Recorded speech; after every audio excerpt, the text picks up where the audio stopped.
Hello guys, work mode tayo. Init sobra. Ayun o. Tirik na tirik yung araw. Pupo muna tayo, walang customer.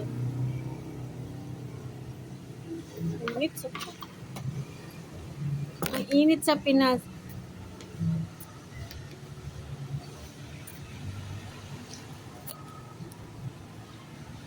Walang customer. Upo muna tayo. Tirik na tirik yung araw. Mag-aalas 10 pa lang. Ay, mahirap pag walang pera. Kailangan pumasok. Trabaho, trabaho. Wala naman naiipon. Charot.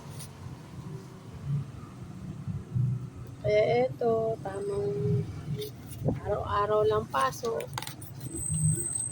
Pambayad sa kuryente, tubig.